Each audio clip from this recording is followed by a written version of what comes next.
देश की संसद में नए टैक्स कानून का बिल पेश कर दिया है, लेकिन इस बिल के पेश करने के साथ ही कई सवाल सामने हैं कि 64 साल पुराने टैक्स कानून को क्यों बदला जा रहा है, इसे बदलने से आप पर क्या प्रभाव पड़ेगा और इस कानून के लागू होने के बाद ग्रेच्युटी, पेंशन और वीआरएस में क्या क्या बदलाव होंगे।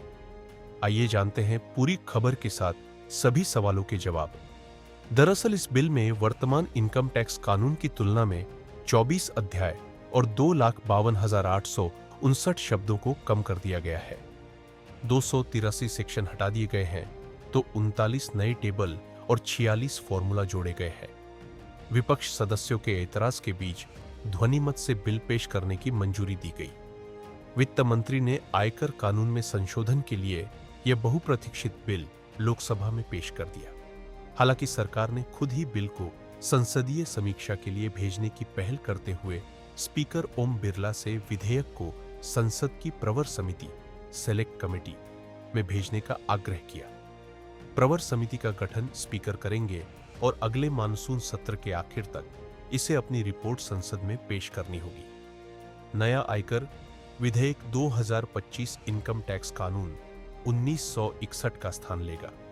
वर्ष 2026 के अप्रैल से प्रस्तावित नए आयकर कानून को लागू किए जाने का प्रस्ताव है। नए बिल को तैयार करने के लिए औद्योगिक विशेषज्ञों एवं टैक्स प्रोफेशनल्स के साथ गहन विचार विमर्श करने के अलावा ऑस्ट्रेलिया और ब्रिटेन के टैक्स प्रारूप का भी अध्ययन किया गया।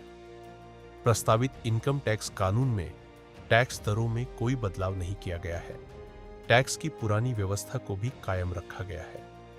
प्रस्तावित कानून के मुताबिक इनकम टैक्स रिटर्न दाखिल करने के दौरान इस्तेमाल होने वाले मूल्यांकन वर्ष की जगह टैक्स ईयर शब्दावली का प्रयोग किया जाएगा ताकि भ्रम जैसी कोई स्थिति न पैदा हो। टैक्स नीति में भी कोई बड़ा बदलाव नहीं किया गया है।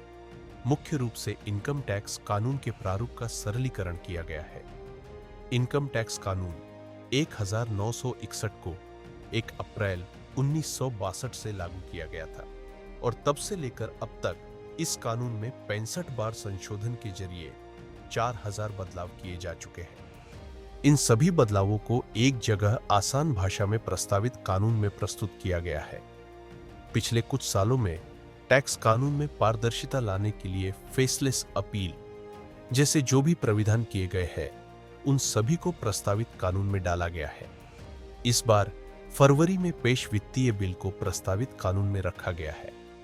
प्रस्तावित आयकर कानून में वेतन भोगियों के वेतन से जुड़े सभी प्राविधानों को एक जगह पर समाहित दिया गया है ताकि वेतन भोगी खुद भी उसे पढ़कर समझ सके और अपना रिटर्न भरने के लिए उन्हें अलग से किसी अध्याय का पन्ना नहीं पलटना पड़े।